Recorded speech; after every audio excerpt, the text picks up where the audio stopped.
প্রিয় দর্শক, স্বাগত আজ দুপুরে। আপনাদের সঙ্গে আছি আমি নুহাত সাওম। সবার প্রতি শুভকামনা জানিয়ে শুরু করছি আজ দুপুরের আজকের আয়োজন। আজ থাকছে সংস্কৃতি, এনটিভি অনুষ্ঠান সূচি ও দুপুরের অতিথি। প্রথমেই থাকছে সংস্কৃতি। লালমাটিয়ার কলাকেন্দ্রে অনুষ্ঠিত হচ্ছে কবির আহমেদ মাসুম চিশতির একক শিল্প কর্ম প্রদর্শনী মেঘনাদ বধ। প্রতিদিন বিকেল 4টা থেকে রাত 8টা এই সময় প্রদর্শনী চলবে 4 মার্চ পর্যন্ত। উত্তরার গ্যালারি কায়ায় অনুষ্ঠিত হচ্ছে সমসাময়িক 33 জন শিল্পীর দলীয় চিত্রকলা প্রদর্শনী অ্যাফোর্ডেবল স্প্রিং।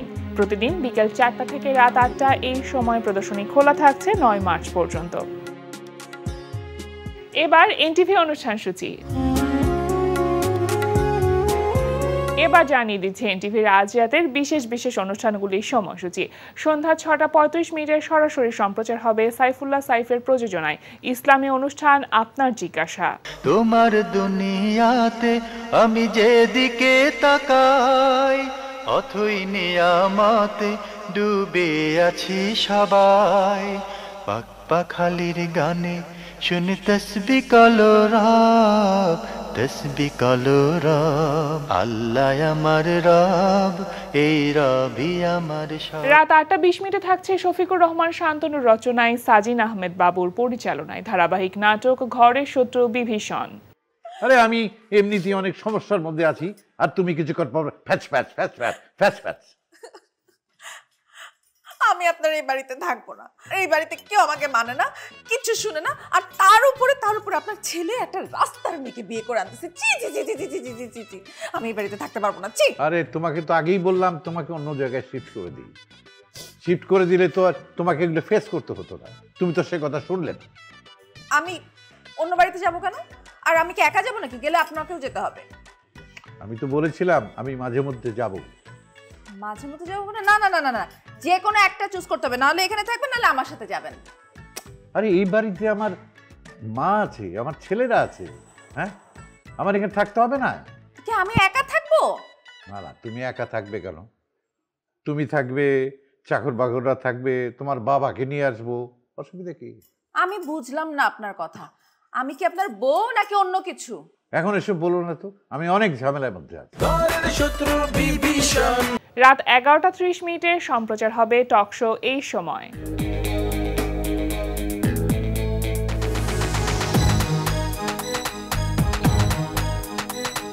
এই ছিল এনটিভির আজ রাতের বিশেষ বিশেষ অনুষ্ঠানগুলির সময়সূচি। এবার দুপুরের অতিথি।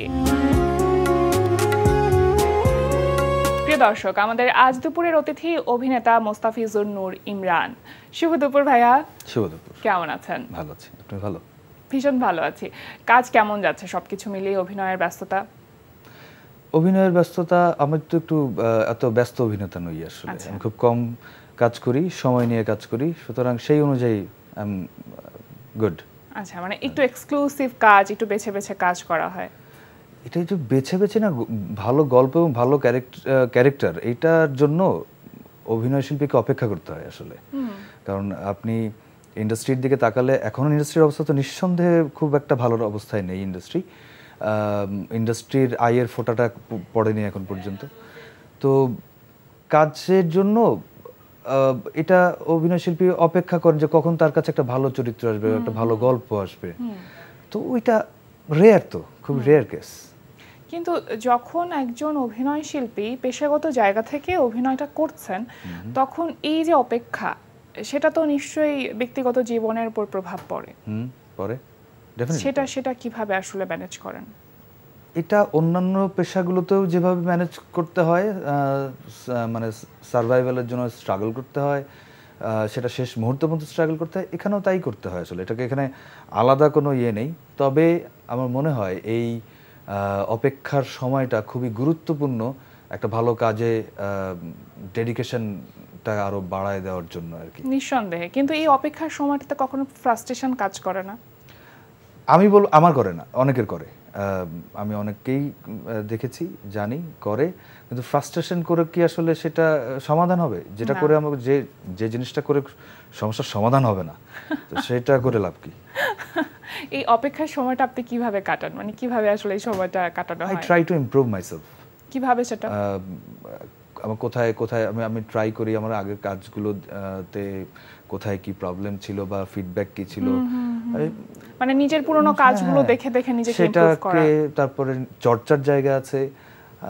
I love to listen music, তারপরে সিনেমা দেখি, সিরিজ দেখি, আই লাভ টু লার্ন আর কি বেসিক্যালি। সো ওইটা আমাকে মনে হয় ওই টাইমটা ইম্পর্টেন্ট, বসে থাকার সময়টা বেশি ইম্পর্টেন্ট আর কি। বাহ, সুন্দর সুন্দর চিন্তা। আপনি যখন প্রথম সিদ্ধান্ত নিয়েছিলেন যে অভিনেতা হবেন, তখন আপনার বয়স কত ছিল? অনেক ছোটতে না বড় হওয়ার পরে? আমি অভিনয় শিল্পী হব প্রফেশনালি এই ডিসিশনটা যখন নিয়েছি তখন আমি মোটামুটি আমার জ্ঞান বুদ্ধি কাজ করে আর কি। জ্ঞান বুদ্ধি কবে কাজ করেছে? মানে এটা স্কুল লাইফে না কলেজ লাইফে না ইউনিভার্সিটিতে? ইউনিভার্সিটিতে যাওয়ার পরে, মানে জাহাঙ্গীরনগর বিশ্ববিদ্যালয়ে আপনি যখন নাটক ও নাট্যতত্ত্বে ভর্তি হন তখন? Right right. মানে তখন তো আসলে সুপার হিরো হিরোইন আপনি ছিলেন 2009 সালে। তো সেই চিন্তার জায়গা থেকেই কি আসলে এই রিয়েলিটি শোতে পার্টিসিপেট করা? I was giving myself a try. আচ্ছা। কারণ আমার পক্ষে পসিবল ছিল না, বা এটা আমার এথিক্যাল গ্রাউন্ড না যে আমি জনে জনে লোকের কাছে গিয়ে বলবো যে আই ওয়ান্ট টু ওয়ার্ক। আপনার একটা প্ল্যাটফর্ম দরকার ছিল। If I am capable then definitely আমার কাছে কাজ আসবে। আমি যদি ক্যাপেবল হই, আমি যদি দক্ষ হই, তাহলে আমার কাছে কাজ আসবে। তো দক্ষতাটা আমি কিভাবে প্রমাণ করবো? তো platform. So I have needed a platform. কেমন ছিল সেই সময়টা, সুপার হিরো হিরোইনের ওই টাইমটা? ভালো মন্দ মিলিয়ে দারুণ এক্সপেরিয়েন্স। মানে কি কি শিখেছেন? আপনি তো এমনিতে জাহাঙ্গীরনগর বিশ্ববিদ্যালয়ে নাটক ও নাট্যতত্ত্বে পড়ছিলেন, সুতরাং সেখানে নাটক সম্পর্কে আপনার একটা জ্ঞান ছিলই, কিন্তু সুপার হিরো হিরোইন আপনাকে এক্সট্রা অর্ডিনারি কি দিয়েছে? রিয়েলিটি। রিয়েলিটি শোতে রিয়েলিটি। রিয়েলিটি। আচ্ছা। আমি তো আসলে এর আগে তো এত এত ডিপলি রিয়েলিটি দেখি নাই, ইন্ডাস্ট্রির রিয়েলিটি। সো আমি রিয়েলিটি দেখেছি, অবজার্ভ করেছি, ওইটা আমার জন্য অনেক বড় শিক্ষা হতো। আচ্ছা, আপনার শৈশবটা কোথায় কেটেছে? বাগেরহাট। আমার কেমন ছিল সেই সময়টা? আপনি কি খুব দুরন্ত ছিলেন? স্কুল লাইফে আমি দুরন্ত ছিলাম না। স্কুল লাইফটাতে বরং আমি খুব বলিড হয়েছি আর কি, খুব বলিড হয়েছি স্কুল লাইফে। আচ্ছা। কলেজ লাইফটা থেকে হয়তো আমার এটা বলো একটা টার্ন ওভার হয় আর কি, লাইফের একটা চ্যাপ্টার টার্ন ওভার হয়। এবং কলেজে থেকে আসলে আমার এই কালচারাল বিভিন্ন ধরনের বিষয়ের সঙ্গে এঙ্গেজমেন্ট এবং আস্তে আস্তে এক্সপ্লোর করা, এক্সপ্লোরেশনটা আমার ওই কলেজ থেকে শুরু হয়েছে। এবং থিয়েটার জয়েন করি আমি বাগেরহাটেই। আচ্ছা। সো ফ্যামিলি থেকে কোনো প্রেশার ছিল না যে আপনি যে কালচারাল যে প্র্যাকটিসগুলোর সাথে নিজেকে এঙ্গেজ করছিলেন, ফ্যামিলি থেকে তার কোনো চাওয়া ছিল না আপনার ছেলের কাছ থেকে যে সে তার ছেলে বড় হয়ে কি হবে বা কি হতে চায়, এরকম কোনো কিছু ধরা বাঁধা ছিল? I am so dam lucky that সেটা আমার ছিল না আর কি। আচ্ছা। কারণ আমার বাবা, আমার মা, আমার বোন, তারা বরং ফাইট করেছে আসলে মানে আমার যেটা করতে পছন্দ সেটা যেন আমি করতে পারি আর কি। তারা সামহাউ বিলিভ করেছেন যে আমি পারবো হয়তো। আমি এটা লাকিলি আমি ফেস করিনি। আচ্ছা, আপনি তো মঞ্চে কাজ করছিলেন, কিন্তু প্রথম যখন ক্যামেরার সামনে দাঁড়িয়েছিলেন সেই সময়টা কি আলাদা কোনো নার্ভাসনেস বা এটা প্রেশার ফিল হওয়া এরকম কোনো কিছু হয়েছিল? না, একদমই না। না, আমি ক্যামেরার সামনে দাঁড়ানোর পর ওই নার্ভাসনেসের থেকে যে ক্যারেক্টারটা আমাকে ছোট্ট একটা অ্যাপিয়ারেন্সই হলো আমাকে দেওয়া হচ্ছে, কিন্তু সেইটাকে আমি পোর্ট্রেয়াল কিভাবে করব আমি আসলে ওই জায়গাতে বেশি মানে কনসার্ন ছিলাম আর কি। তো নার্ভাসনেস ক্যামেরার সামনে বা না, এরকম কোনো নার্ভাসনেস না, বরং কাজটা কি আসলে আমি করতে পারবো কিনা সেইটাতে বেশি, সেই চিন্তাটা বেশি ছিল আসলে। যখন আপনি বলছিলেন যে প্রথম যখন সিদ্ধান্ত নিয়েছিলেন যে অভিনেতা হবেন, তখন আসলে সজ্ঞানে সেই সিদ্ধান্ত নেওয়া, আজকে কি মনে হয় যে প্রত্যাশার জায়গাটুকু নিজেকে নিয়ে যে এগোনো এই যে পথ, তার কতটুকু আসলে পাড়ি দিতে পেরেছেন? I think 0.5%। আচ্ছা। এখন অনেক পথ বাকি, অনেক পথ। Maybe I am just outside of the door. এখনো আমাদের দেশের ইন্ডাস্ট্রিকে বা আমাদের দেশের ইন্ডাস্ট্রির কিভাবে একজন শিল্পীকে এভালুয়েট করা উচিত, সেই শিল্প এবং শিল্পীর মূল্যায়নের জায়গাটা এই দেশে সমাজে এবং ইন্ডাস্ট্রিতে এখনও খুব বেশি না, এখনও আসলে প্রতিষ্ঠিত হয়নি, পেশাদারিত্বের জায়গাটা প্রতিষ্ঠিত হয়নি। তো it's needed a very long time. চমৎকার করে বললেন কথাটি। একটু জানতে চাইবো, আপনি যেহেতু একজন অভিনয় শিল্পী, অভিনয়টা আপনার কাছে কি? অভিনয় না করাটা, এটা আমার কথা না, এটা উৎপল দত্তের কথা। উৎপল দত্ত বলেছিলেন যে যাহা অভিনয় নয় তাহাই অভিনয়। আচ্ছা, আমরা স্ক্রিনে পারফরমেন্স করতে গিয়ে যদি আসলে সেটা আপনার কাছে মনে হয় যে এই অভিনয় করতেছে, তাহলে তো আপনি বিশ্বাস করবেন না, জিনিসটা যদি আরোপিত হয়ে যায়। রাইট। কখনো কখনো চেঞ্জেস লাগে, পরিচালক অনেক সময় চান যে একটু অভিনয় মনে হওয়াটা দরকার, বা একটু আমরা একটু ড্রামা করি একটু এখানে, বা একটু মেলো ড্রামা করি এখানে, বা এটা ডিপেন্ডস।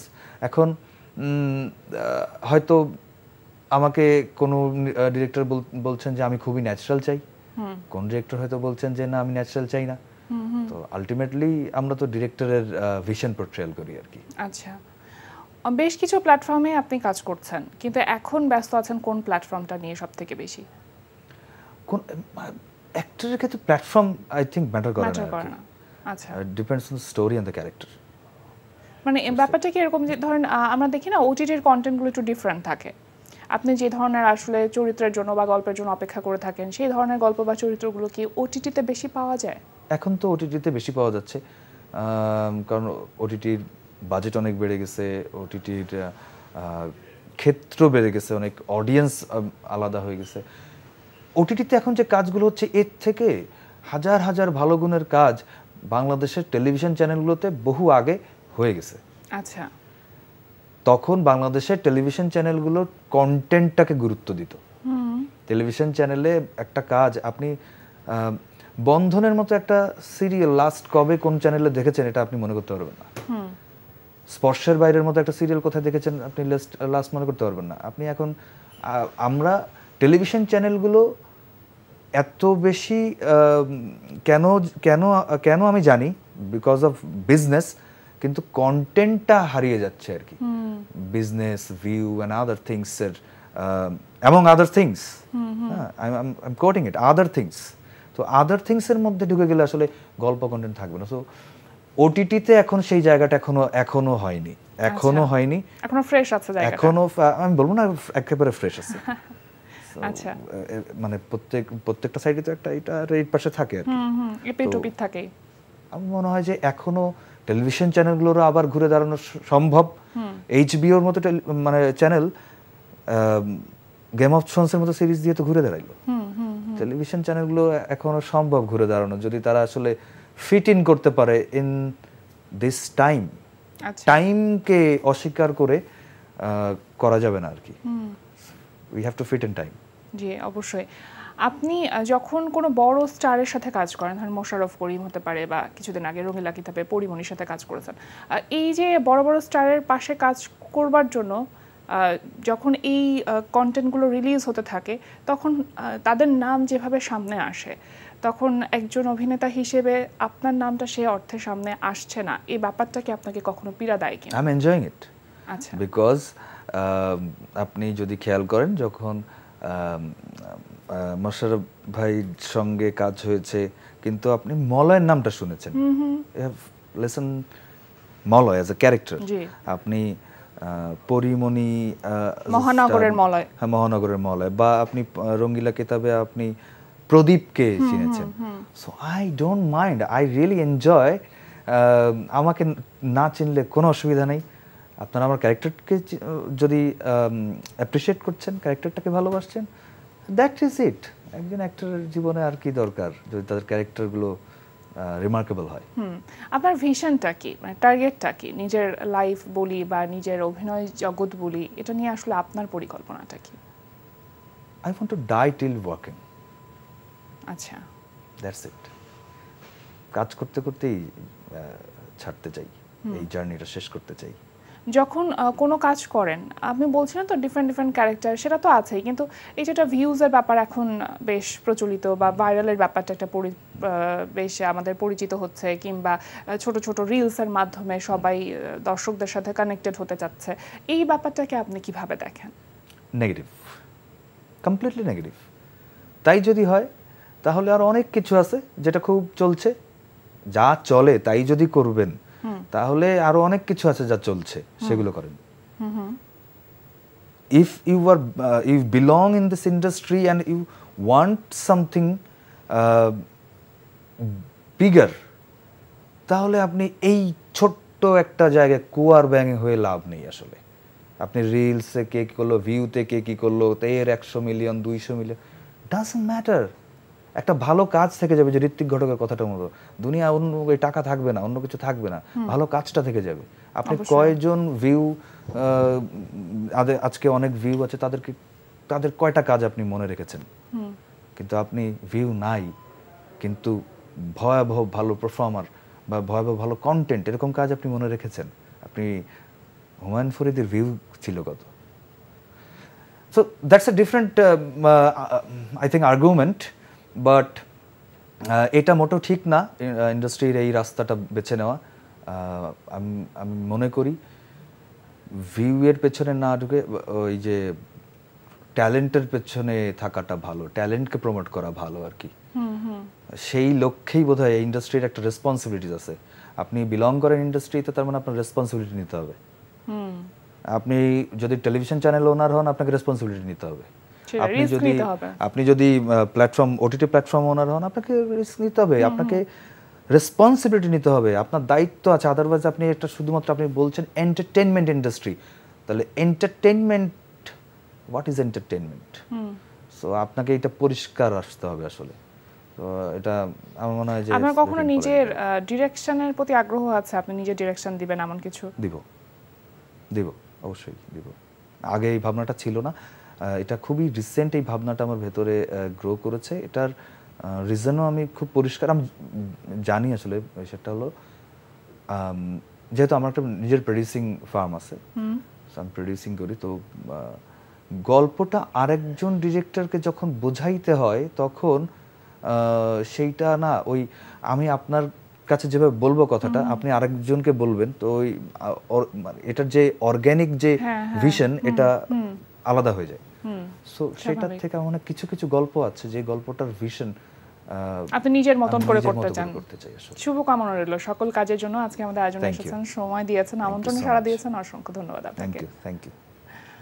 প্রিয় দর্শক, আমরা চলে এসেছি অনুষ্ঠানের শেষ প্রান্তে। অনুষ্ঠান সম্পর্কে আপনার মতামত জানাতে মেইল করুন aajdupuরে@ntvbd.com এ। বিশ্বের যে কোনো প্রান্ত থেকে যে কোনো সময় আজ দুপুরে দেখতে ভিজিট করুন আমাদের পূর্ণাঙ্গ ওয়েব পোর্টাল www.ntvbd.com। এছাড়া এনটিভি সব জনপ্রিয় অনুষ্ঠান ও খবরের আপডেট পেতে ভিজিট করুন আমাদের ইউটিউব চ্যানেল ও ভেরিফাইড ফেসবুক পেজে। সবার মঙ্গল কামনায় আজকের মতো এখানেই শেষ করছি। শুভ দুপুর।